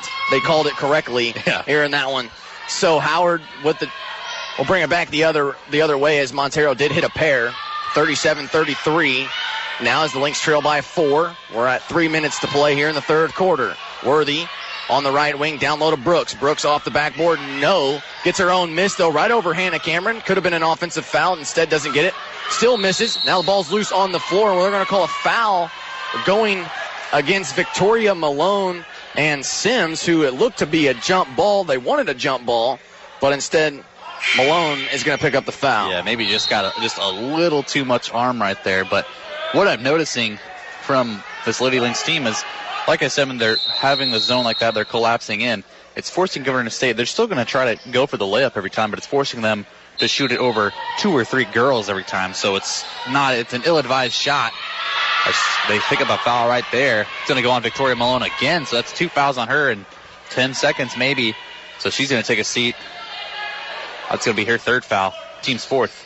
And the Jaguars, they inbounded it underneath their own basket and threw it into Brooks. And then Malone, again, obviously did the rest, fouled her in the act of shooting. So she's going to go to the line for 2 as she does rattle home the first one there. 38-33, 2:45 left to play. Smith coming in for Nautica Preston instead of Victoria Malone. Interesting move here by Coach Polite. Yeah, interesting move, definitely, because you don't want Victoria Malone picking up that 4th foul so early in the second half. I mean, only 2 minutes left, about 2.5 minutes left in the third quarter, but it's a risk. And the second one in and out for Brooks. So 1 of 2 from the line go the Jaguars as they still lead by 5. 38-33, 2.5 minutes to play. Smith with it on the left wing. Over to Malone. Malone trying to get it to Cameron, but some good defense there by the Jaguars. They find Montero, who's standing at the free throw line, drives right side lane, but blocked by Brooks. And into the hands of Brooks as well. And now it's going to be about getting across half court here, but the Lynx will let them do it as they kind of retreat. As Howard now trying to feed Brooks down low. Clark and Montero both reading the pass. An outlet to Smith. Smith with the fast break kind of stops, and they're going to call a traveling violation instead of a foul. Smith, who stopped right underneath the basket here, let Howard go by the defender, and then all of a sudden they called the foul. Adam, what did you see right there? They called the travel on her, but she had position. I mean, she jump stopped and then moved her pivot foot, so I'm not really sure how you call a foul on that situation. How you can't call a travel on that situation because it's just her pivot foot. And it was an interesting call. Coach Polite and the rest of this, basically Jim did not like it, but Worthy coming on the other end hits the little 10-foot jumper as it's now 40-33, the minute 45 left to play here in this one. As Malone will have it on the wing, feeds Montero down low. She can't hit, in and out, and it's rebounded by Brooks. So the Jaguars yet again going the other way. They lead by 7. Distor now with it to the free throw line for Worthy. Back to Distor. She hit a 3 earlier from the same spot, and she buries home another from the left wing like that. And it's now a 10-point lead for the Jaguars. Minute 15 to play. 43-33 here in the third quarter. Clark now with it, drives baseline, and it's going to draw a foul going to the rack. And again, we are in the bonus, so she'll go to the line for 2. Just really good play there from Tia Clark, just driving into the lane. Like I said, she's done it countless times this game, just fearless going to the basket. She does not care that she has just the disadvantage on the height, but she's going to go in strong every time she's going to draw a foul. So Clark at the line. And the foul does go on Howard. Her third. As Clark cannot hit the free throw right there. Rattles out just to the left. As he'll stay a 10-point lead. Here comes Whitney Gines. And Monica Preston back into the ball game for Smith and Montero. And you got to like, Gines doesn't play a whole lot of minutes, but when she does, she plays her heart out. Yeah, she really has productive minutes. Just she goes after every rebound, and she just tries. She's crazy on the defensive end, so she's a good person to bring off the bench just because of her effort. So the Lynx go to the full court press yet again as they had Brooks basically all the way down the floor. Nobody was back, but Gines finally realizes it, and she'll get back for him. So they do finally get it across half court. Howard with a jumper from the free throw line. Yes, in transition there as Clark was right on her right hip. So, and this Governor State team showing some resiliency here late in the third quarter. As Preston now drives in, puts one up off the glass. Can't get it to go. Worthy with the rebound, and the Jaguars going the other way. They really just kind of a broken possession. We're not moving the ball as much as we should. I mean, we're not hitting the three-pointer that well, but if we get wide open looks, eventually they're going to start falling for us. Howard picks up her dribble near the logo as they find Brooks. Brooks left side lane goes right around Cameron, and up and in it goes. 47-34. We're at 20 seconds to play here in the third quarter. Shot clock turned off. Lady Lynx do trail 47-34. Malone with it to Cameron.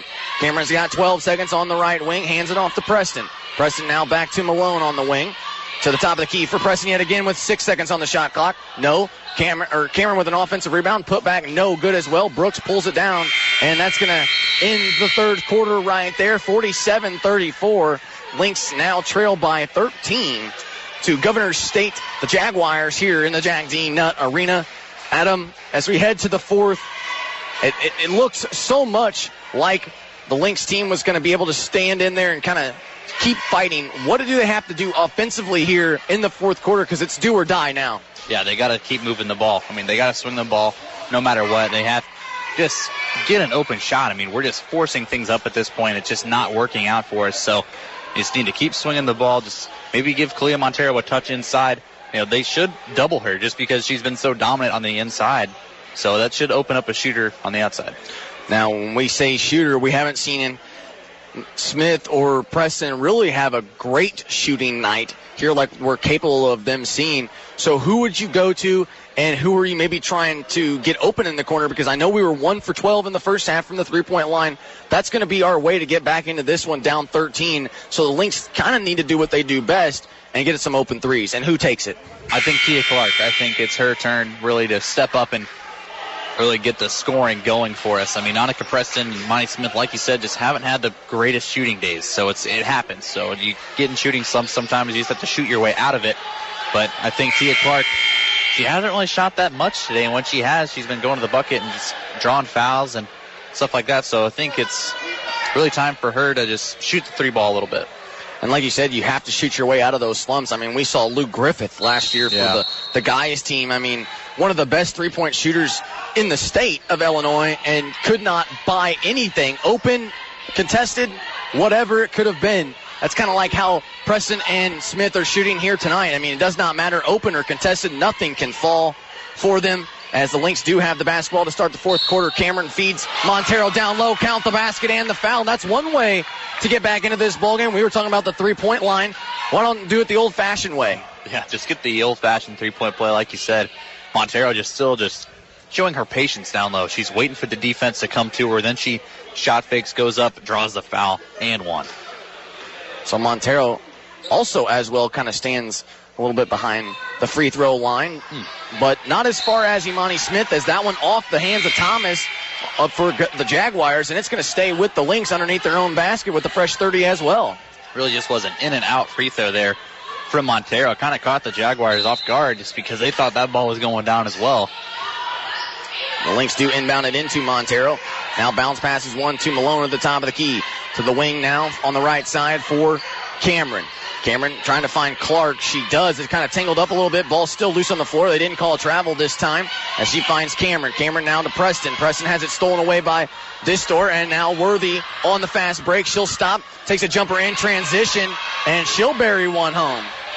That was a nice play there from Governor State. Just a stop and pop and transition. Normally as a coach, you'd like to see them just take that ball to the rack, but they're going to get another steal right here. That's a steal there for Dampier. And here's Worthy coming the other way. Worthy will dish it out to Howard so they can set up their offense here with a fresh 30.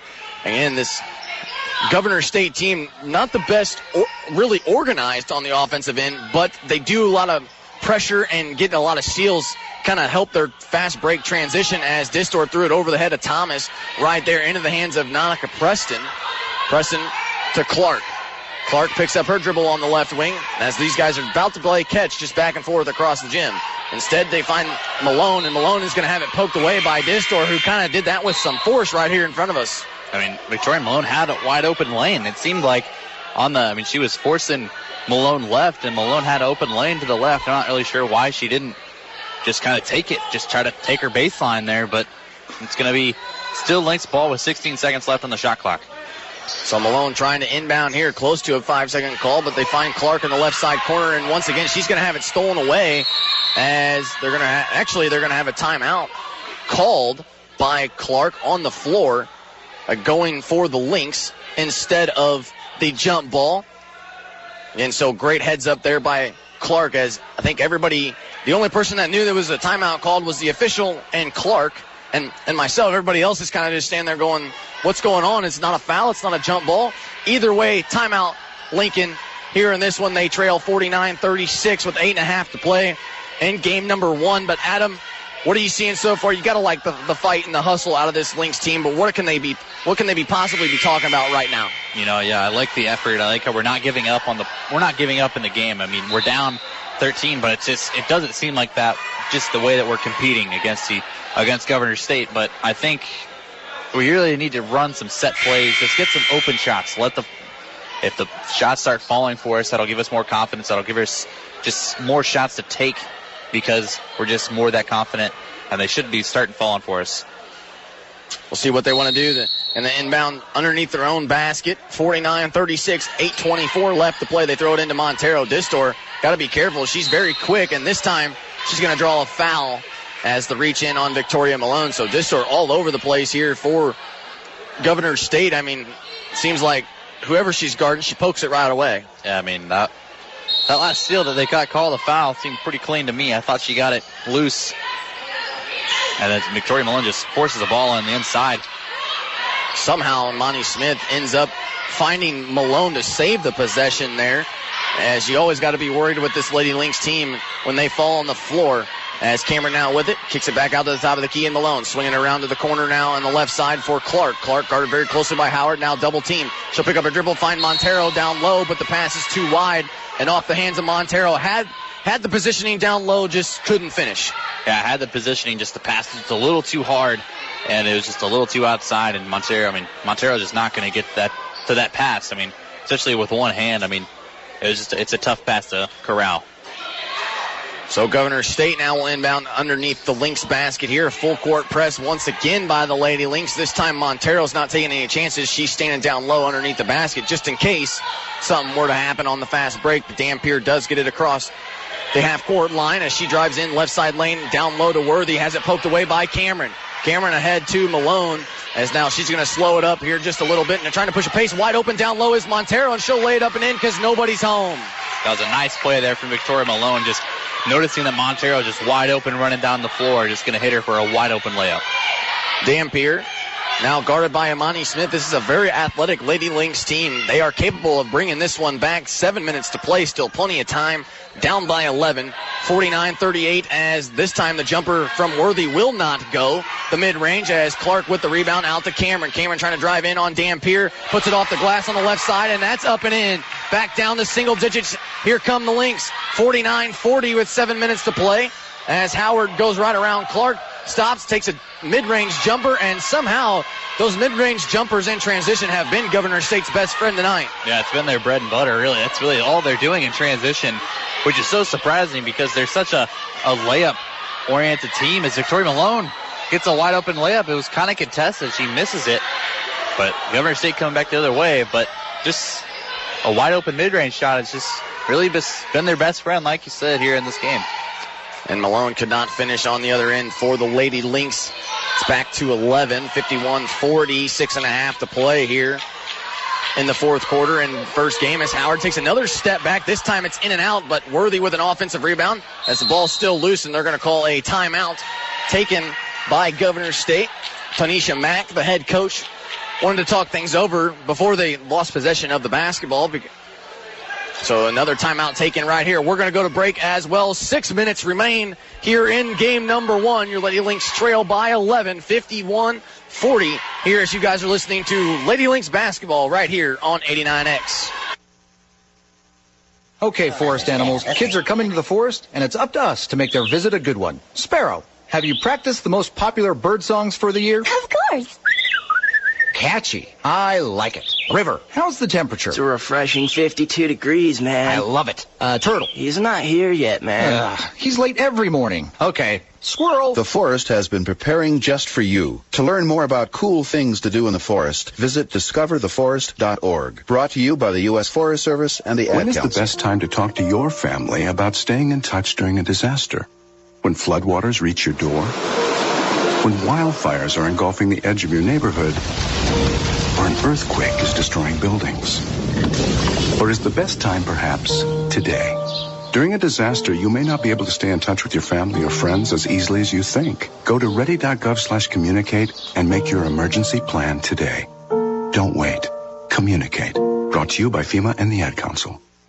We're back in the Jack D. Nutt Arena where it's kind of going to get interesting here down the next 6 minutes. Lynx trail by 11, but they have all the momentum going their way as Governor State took the timeout to save the possession here. Adam, what can we see from in the next 6 minutes from this Lady Lynx team? I mean, they're getting a lot of fast break opportunities. Yeah, but we're not really capitalizing on those fast break opportunities. I think we need to get more easy buckets, which is a lot easier said than done. We're going to pick up another foul right here. I think that's going to go on Hannah Cameron. That's her third foul. So nothing really to worry about here in the fourth quarter if you have 3 fouls. But I think we need to get some shooters open. I think it's about time that we start firing away because we need some points here quick. And also only the team's first in the quarter as well in the 4-minute span. As, again, Worthy took another one of those mid-range jumpers, this time off the front of the rim and out.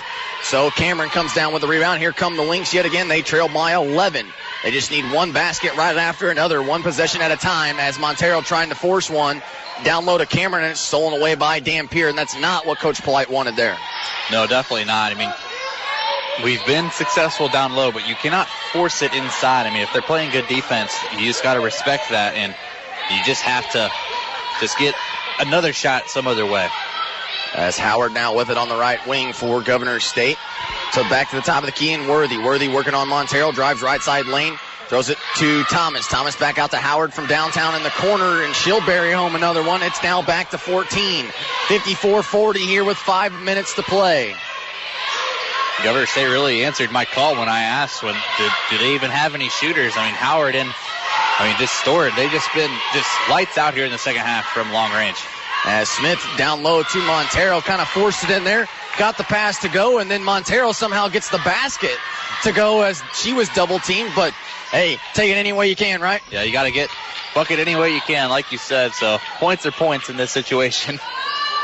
And here comes Governor State back the other way. The Lynx need to stop desperately here as we're under 5 minutes to play.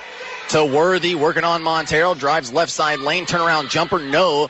Monty Smith might have got a hand on it, but saved from going out of bounds by Thomas. Finds Dampier, and Dampier will lay it up and in. It's really just wide open there on the save and the pass right to Dampier, just like you said, wide open. No one really near her. I don't know how that happens. I think Coach Polite doesn't understand how it happens at times either. See what the Lynx can do to answer. Smith with it on the left wing to Clark, wide open in the corner for 3. No, too strong. Gets her own miss, though. Trying to feed Montero down low, and another bad pass as they're going to say it was actually tipped by the Jaguars.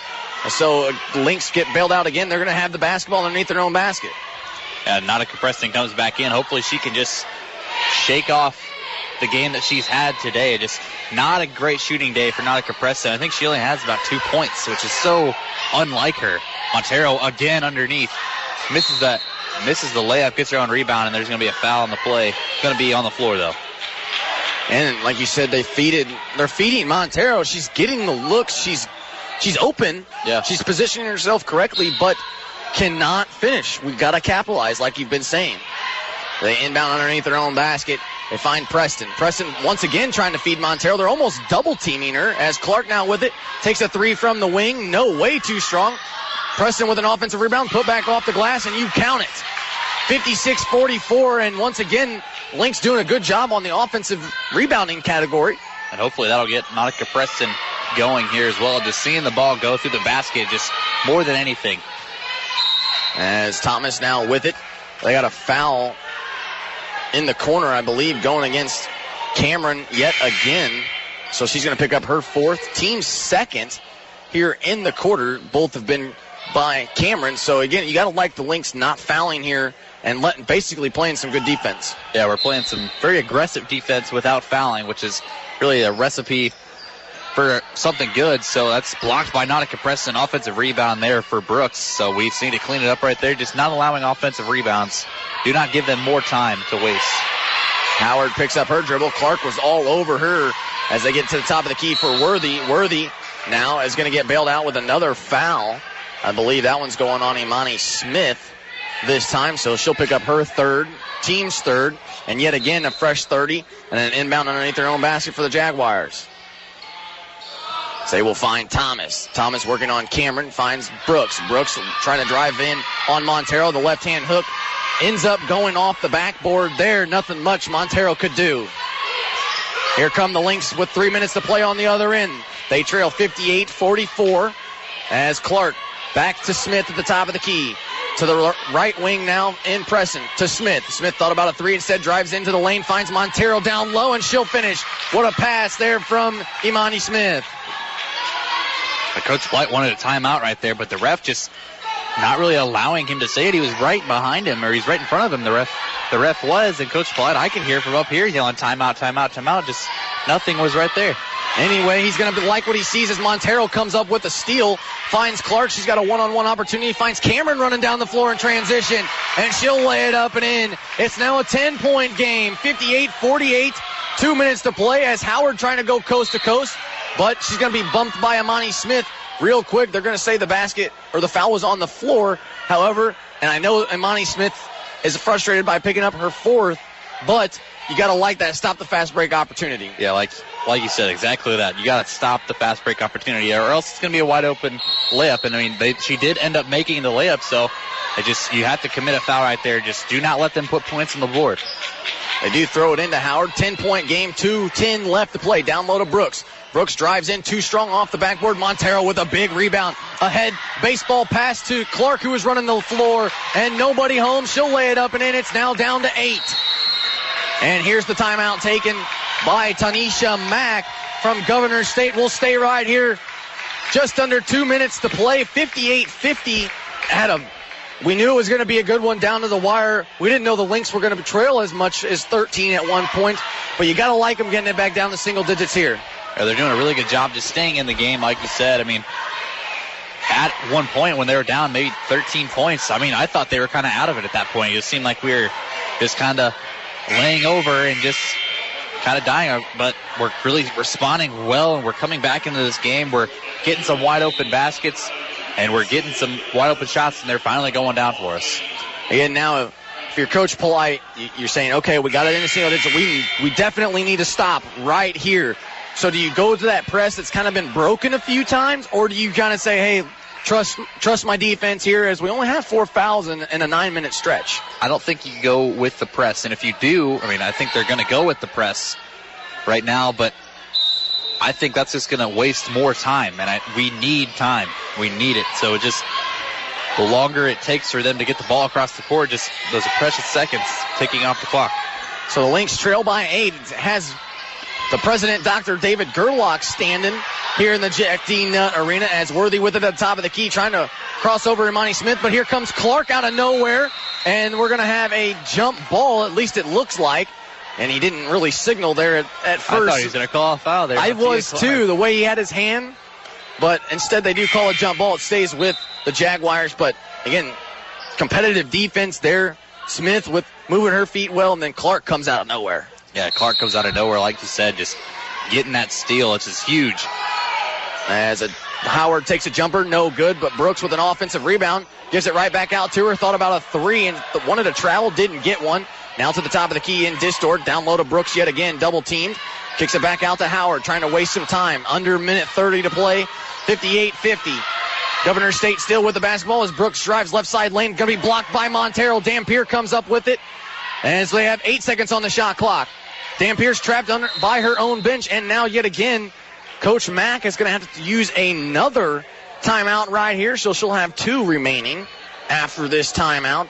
But, again, Jaguars look a little confused on the offensive side of things. Yeah, they're kind of looking confused, like you said. I mean, they're getting good looks. They're just not converting, but we're not coming up with the defensive rebounds. So something that we need in these final minutes right here. I mean, there's only a minute left, really, so that's a lot to ask for. 8 points in a minute. It's possible. It's definitely possible, but we just need good defensive possessions, just a lot of stops with no fouls.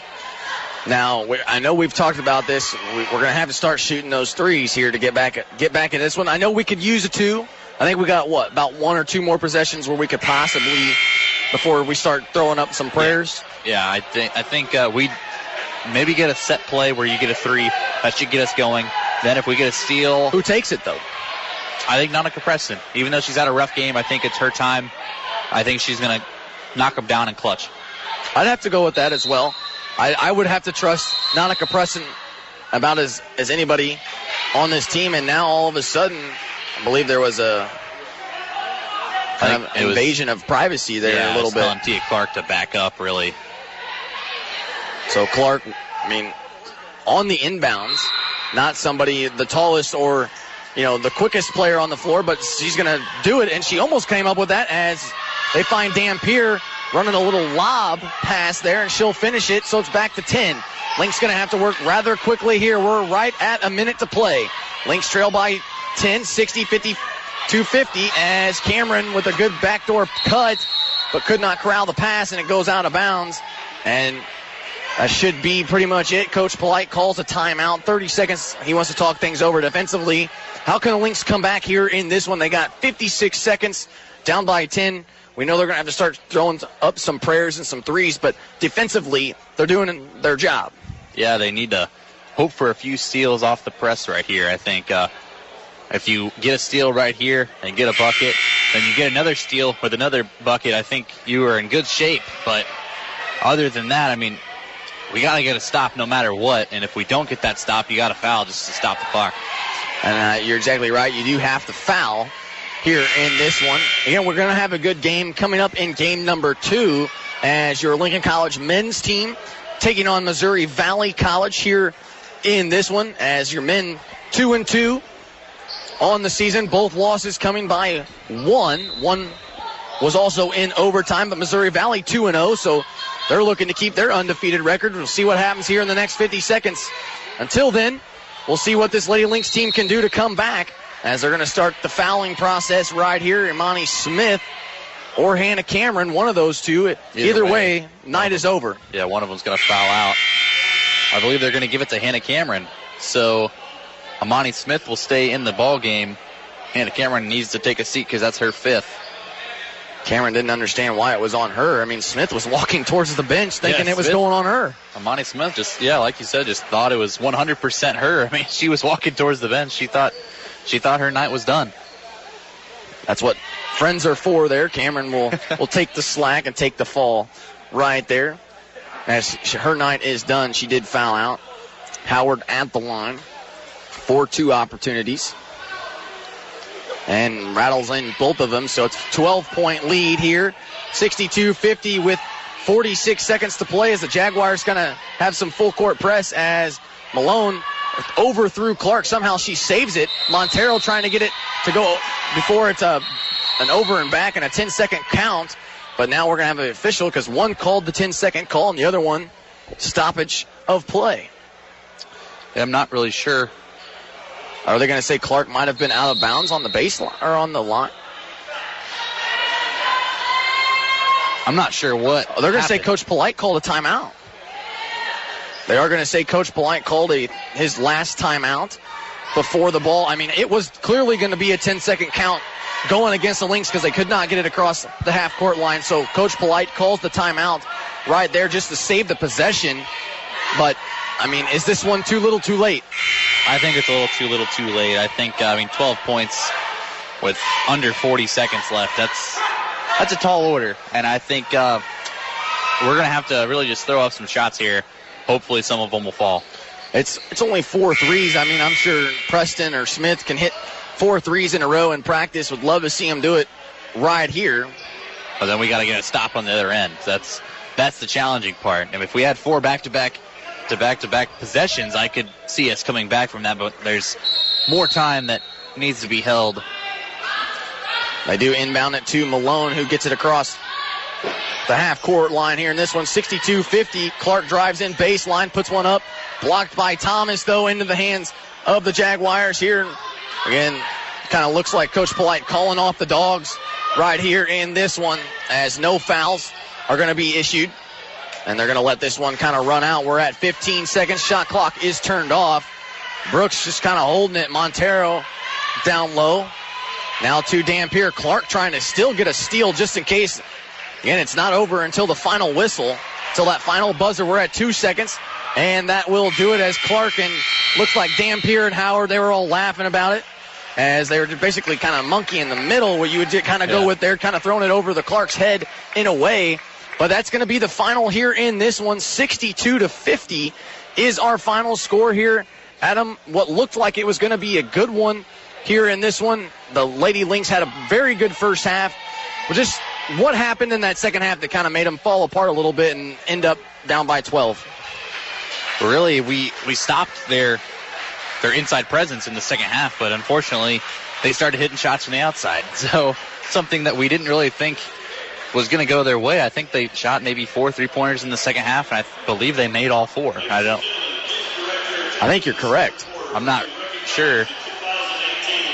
And so again, it is right here. We're kind of have some things kind of going on during the PA. It's homecoming weekend here at Lincoln College, so they're going to announce the homecoming courts here in just a bit. However, though, your Lady Lynx fall in game number 1.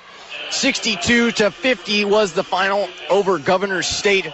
They improved now to 5-1 on the season. Your Lady Lynx, they fall to 1-4 on the season, but it's still a very, very young season as well for them. Actually, I take that back. They're actually going to honor the alumni who are going to be inducted into the Lincoln College Hall of Fame here today, and Miss Jane Bowers is also one of them as well. So you got to like that and applaud that for them. So we're going to get off here to get to that, but 62-50 is your final score. Your Lady Lynx fall in this one. Adam, any last words that you words of encouragement here for the Lady Lynx? I don't think we really played bad. I think we played some pretty good basketball. Just unfortunate it didn't go our way, and I think something that we need to work on next game is really just the interior defense. I think throw a different defense at them earlier in the game. It's more than just putting on the second half and just letting them shoot. So I'm not sure what Coach Polite's thinking after this one, but it's just something we need to work on next game. And we'll see what Coach Polite wants to draw up here. He kept his team out on the floor along with the guys. They're standing over here as well. But that's going to do it again. This Lady Lynx team will play tomorrow. Again, at 1 o'clock here in the Jack D. Nutt Arena. That game will be broadcasted live right here on 89X. Adam Hoffman, Nick Jackson with you as always. So stay tuned for that as well. Again, guys game coming up next. Missouri Valley versus your Lincoln College Lynx here in this one. We'll see who could come away here in the Jack D. Nutt Arena. 62-50 is your final score for the Lady Lynx. We're going to head to the alumni situation here, so don't go anywhere. More basketball coming your way as you guys are listening to Lincoln College basketball right here on 89X.